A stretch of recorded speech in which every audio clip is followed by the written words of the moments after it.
Right, ladies and gentlemen, I'm here on the show and here to do a news video, just get that out of the way. Now I've got my first two recaps of the day done.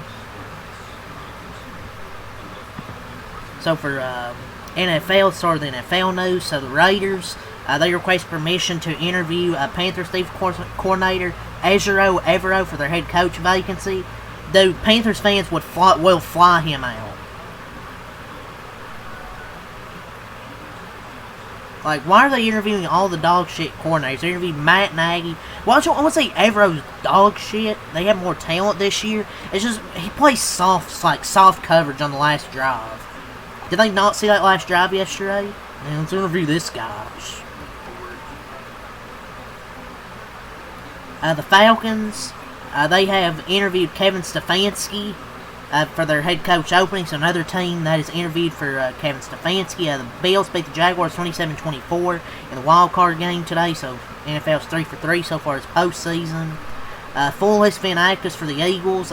Eagles offensive tackle Lane Johnson is inactive today against San Francisco. So that game's about to start. You can probably see on my TV in the background.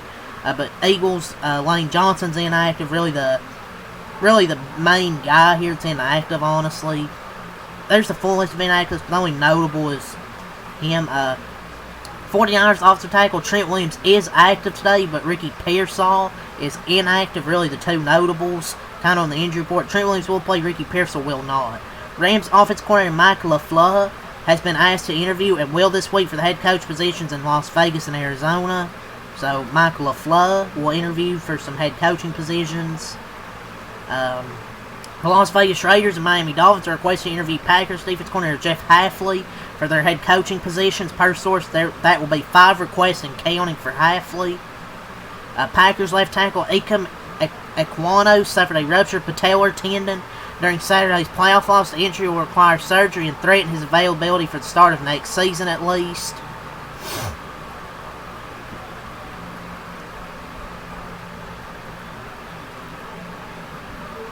The Browns now have requested a head coach interview with Rams pass game coordinator Nate Shahasi, how the fuck you say his name? Bears linebacker TJ Edwards will miss the rest of the playoffs with a fractured fibula. Man, that sucks. It just snaps so easily. But yeah, he'll miss the rest of the postseason for the Bears. I think they're going to miss somebody else. I think it's a tackle, I believe. Cardinals quarterback Israel Wolford interviewed yesterday in Tampa for the Buccaneers offensive coordinator job. The Dolphins completed an interview with Clint Kubiak for their head coach position. So from JPA Football, so rumors, there are NFL teams that still think Notre Dame head coach Marcus Freeman could be an option this cycle per Raps. He did release a statement saying he intends to stay with Notre Dame, but there are teams that still think he could be an option. So, free agent running back Rico Dowdle says his decreased role down the stretch of the season will have an impact on his decision. I just want to be a guy who can get the ball. Had a really good season last year, too. So, hopefully he can get more of a shot and not get a decreased role for some reason. I don't know why he did, because he was having a good year. So, let's see what we got from Rappaport. If there's anything here. The Ravens completed an interview with Matt Nagy for their head coaching position. Oh man, I don't know why this dude's getting head coaching interviews. I don't think there's really much more NFL. Talked about a few things there, but there's not really much else. Or there was another injury. The Bears starting left tackle Ozzie Trapilo suffered a patellar injury, and he's out for the season. So the Bears have lost their starting linebacker and left tackle for the rest of this postseason. The Falcons interviewed Aiden Dirty for their head coach opening.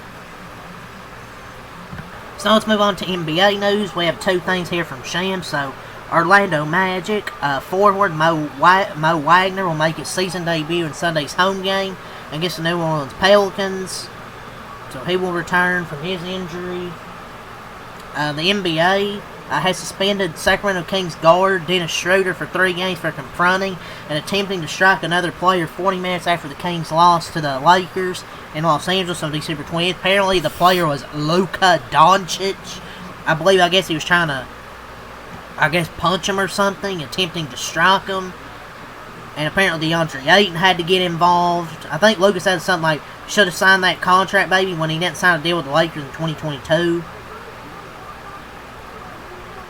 So, that's crazy, man. Luka baited the fuck out of him, talking about that decline Lakers extension. Really got under his skin. It really got under his skin, I guess. I mean, I guess I can't blame him, but he got fucking rage baited.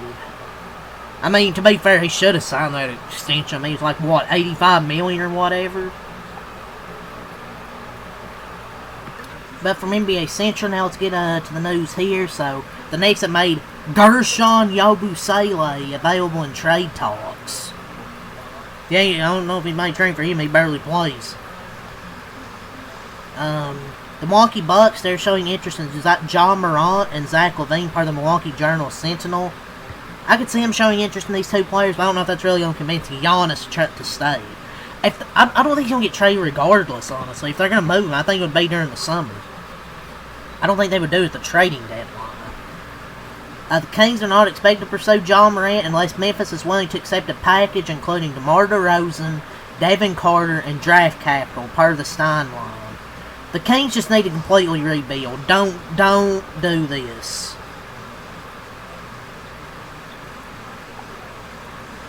You know it's over when the Kings don't even want you. The Hawks, they reportedly rejected the package of Emmanuel Quickley and picks for Trae Young, per J.K. Fisher.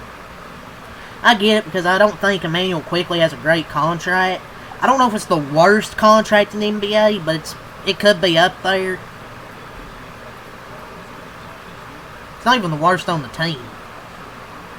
There's so many worse contracts in the NBA.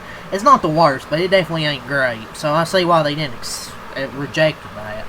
I don't think Emmanuel Quickley is the worst contract, but I don't think it's the worst, even the worst on the team. I think Jakob Poeltl is a terrible contract, too.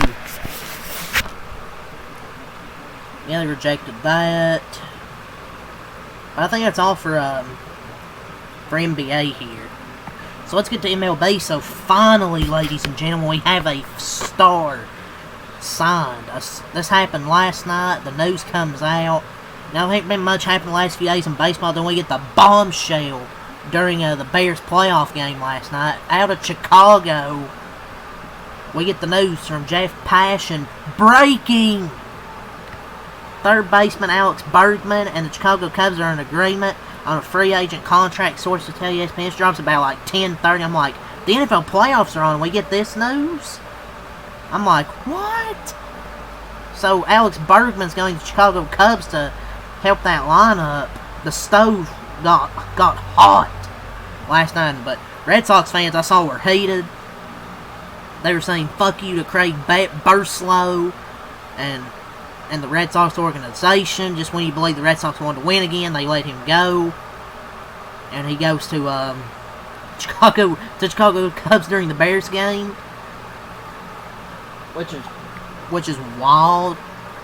It's a 5-year, $175 million contract. Sources tell ESPN 1 year after their failed pursuit of Bergman in free agency. The Cubs landed one of the biggest bats of the winter. That Red Sox fans just fell to their knees. I mean, that's a lot of money. I mean, $35 million a year. I mean, it's kind of a lot of money. I mean, I think Alex Bergman's a good player. We'll see, man. I mean, he still had a good year last year. It's not like he's washed. So, I don't know. We'll see if that contract really lives up. I think $60 million of it's deferred, but I just thought the Dodgers were the one that deferred contracts, is what I was told by social media. But there's no opt-outs and a full no-trade clause for the 3-time All-Star. So, finally, a big move in free agency the last couple days, because we haven't really had much to talk about. Finally, something happened. Let's go over the final few things here. The Reds have agreed to terms of free agent right-hander Pierce Johnson. Obviously, we already talked about the Cubs have agreed to terms of free agent infielder Alex Bergman. The Yankees are now operating under the assumption that outfielder Cody Bellinger will sign elsewhere. I don't think they want to give him 7 years, which you can't blame. I don't think anyone will give him... I don't know if people will give him 7 years, but I'd like to see him come back as a Dodger. I like to see him as a Dodger. Well, welcome back, Cody. The Braves have agreed to terms of free agent right-hander Tyler Kenley. The Tigers have expressed interest in free agent starting pitchers Lucas Giolito and Chris Bassett.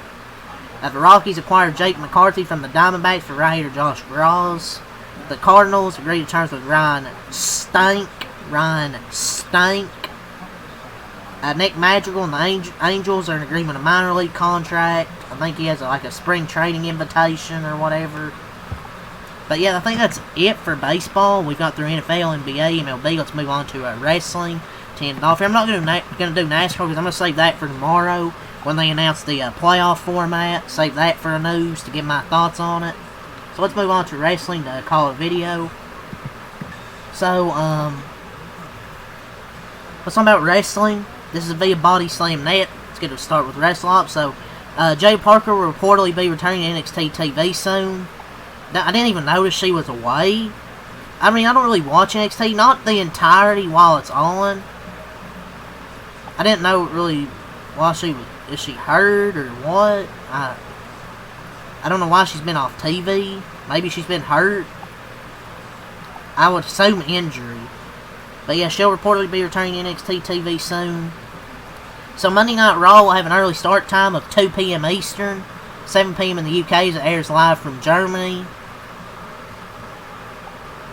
So just in case you want to know, it will have an early start time of 2 p.m. Eastern. So apparently Cody and Drew... What the hell happened? Sorry, I'm having my phone right there. But apparently Cody and Drew once again reportedly pitched for the Undisputed Championship to change hands this week on SmackDown. As was the case for WrestleClose. The WWE decided now was the right time and pulled the trigger to crown him as the new champion. So apparently they pitched for it again, and they finally did it.